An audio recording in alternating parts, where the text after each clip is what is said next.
Welcome to the Psychiatrist Waiting Room, a show where I interview my dad, a psychiatrist who's been in the business for 55 years now, about mental illness and how to best explain it in as simple terms as possible. Welcome, Dad. Good morning, Georgia. Today, we're going to talk about something I found slightly amusing and interesting. Relevance Deprivation Disorder.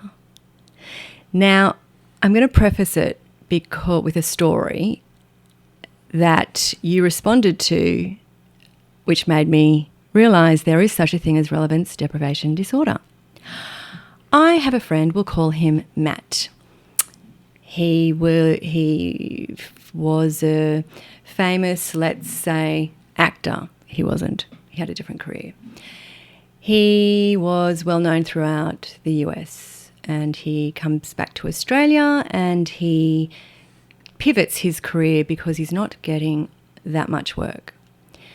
He decides to go into becoming a yoga instructor. He asks me to help him get media because of my journalism PR background. So I get him some media in America, I get him some media in Australia.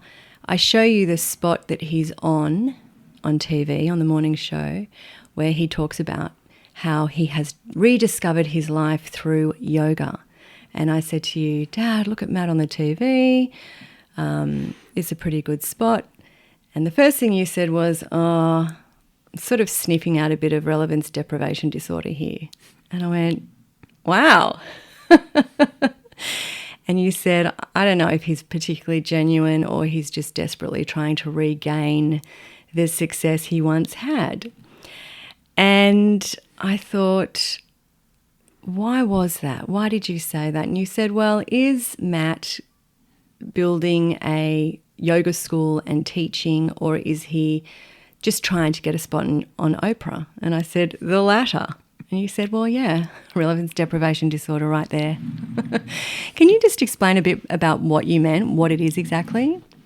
Well, you just answered it, I think. You know, his primary aim was to get back into the media and the spotlight. So using another medium to do it because he was no longer able to do it through whatever gift or skill he had before, which was, I suppose, acting or whatever it was. So but the thing was, he needs to be noticed, and he wasn't happy to be noticed in his little world of yoga. If he built up a successful yoga business, he would not be seen as a celebrity. He'd be seen as a businessman. He still wanted to be the celebrity, the front, and so that's what he did.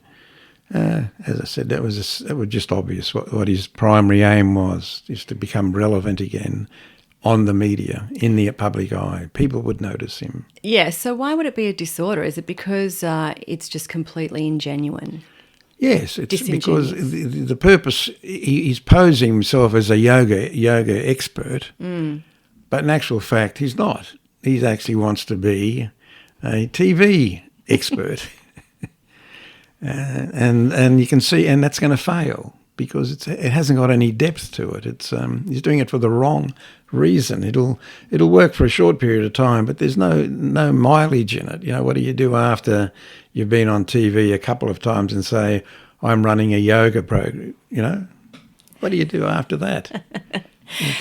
Well, it made me want to explore it a bit further, and it was actually the former Australian Minister Gareth Evans in the 80s who, when he was demoted and his ideas weren't really being looked at anymore, he said openly that he suffered something called relevance deprivation. He felt quite low, he felt insignificant, and he said, and I'm noticing it with numerous other politicians, and then they all want to regain their stardom again, so they'll do something quite drastic to regain that stardom.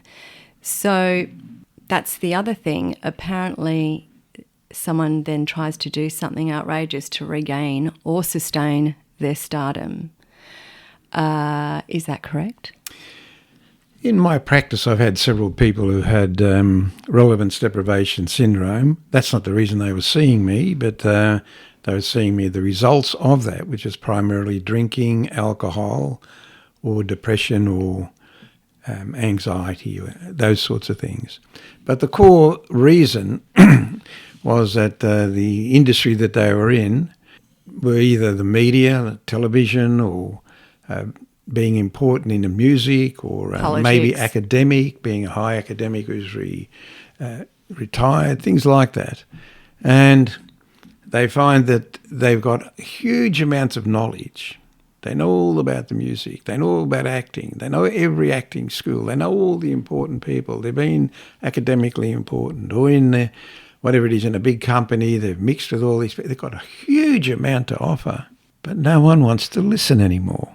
They haven't changed. They've still got all of that brilliant knowledge, but people don't want it anymore because they've become, as people, irrelevant and replaced by somebody else who's doing that job.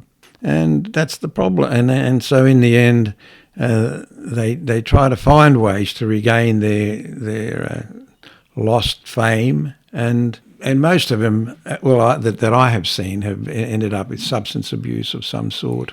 And then it's a matter of accepting whether or not that's happening. I remember there was a television personality called Don Lane, who was very famous on television on the night program, and he suddenly became irrelevant.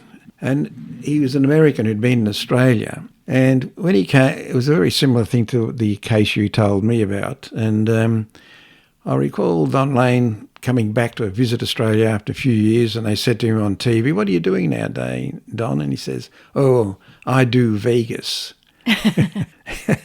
But it was when he used the word "I do Vegas," I thought that's a term that gives you status. Yeah. And he was using a status thing, trying to regain his relevance. But he could only do it in Las Vegas, but not in Australia anymore, or television. And so you find they'll throw away little words like that, which will tell you what their primary aim is, somehow or other to become relevant again. Mm. When they should really just becoming relevant in their own world. Their world's changed, they've moved on, they're retired, and they become relevant in their own world. But no, they want to be relevant to the general public. So, well, he could have just pivoted, really. That's not a necessary. A disorder is when they start drinking and they can't cope with their irrelevance. Yeah, I don't know his personal story, and of course now he's deceased from way back. So I don't think he got into any of those things, but I just like the way he used the word. Yeah, it sounds to make himself relevant. It sounded like he pivoted well, but that's right. Yeah. So a lot of relevance deprivation also comes with people who retire and they're not ready to retire, and there's a big drop in esteem and all the rest of it when people give up, their careers of 50-odd years, 30 years.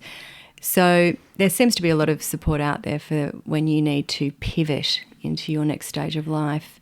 Well, but they do call it relevance deprivation when you retire. Well, everyone does.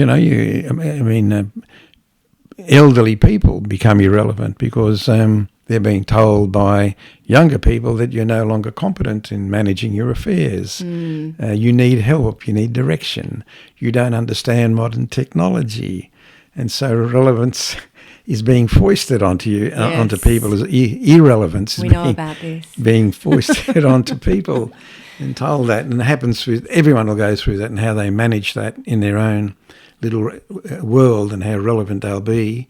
The healthy way, as you mentioned, or pivoting, is to take up some other activity and become important in the bowling club or some sort of what do they have, talk groups? I can't think of the name of that elderly people go to, but there is a lot out there for the elderly. There's a lot of things you can actually do and become relevant and redirecting your energy. Become important on the body corporate of your units and make decisions. All right, Dad. On that note, we will wrap it up. If you'd like a question answered about mental health, please email me, georgiacasamatis@yahoo.com. See you next time. Bye, Dad. Bye, Georgia.